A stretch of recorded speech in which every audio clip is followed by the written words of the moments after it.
Hello, another AQA A-level physics question. If you want to do a similar but different question, click on the information card here and it'll take you to the playlist. If you want to do the question yourself, pause the video now. If you've got the answer A, well done. If you didn't, listen to my explanation. Rays of light are incident at the same angle theta on a core cladding boundary of optical fibres P and Q. So optical fibre P, optical fibre Q.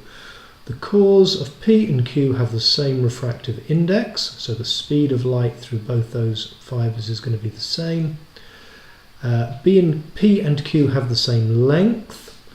The core diameter of P is half that of Q, so P is half the width that Q is. The time taken for the ray to travel along fibre P is, and it's given this equation, so obviously for it to go along P, it's reflecting off the inside of the fibre, so it has to travel further than that distance L. And P obviously also has to travel further than the distance of L. The question is, how much more, how much less, or is it just the same?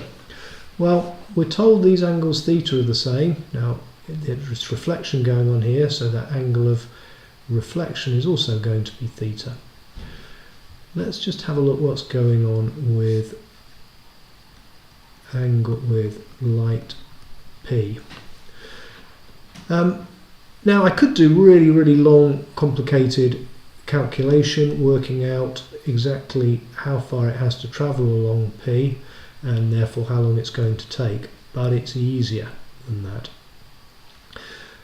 The distance, if we can imagine that ray of light, let's say that ray of light escaped from fibre Q and just kept going. That distance there is the same as that distance there. Therefore, if we just let that fibre keep on going, that distance, if I'd drawn a nice straight line, is the same as that path that light has to take as it reflects off the inside of the fibre, and that's just the same for fibre L. That distance there is the same as that distance there. Let's keep going, keep going, keep going.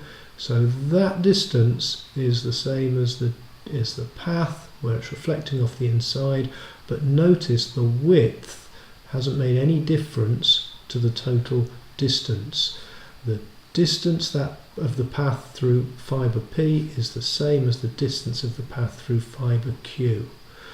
So for Q, the time, the distance and the time are going to be exactly the same as they are for Q. So the answer is A. I hope you found the video helpful and useful. If you did, click on that subscribe button, give me a like, share with other people and watch more of the same. Thank you.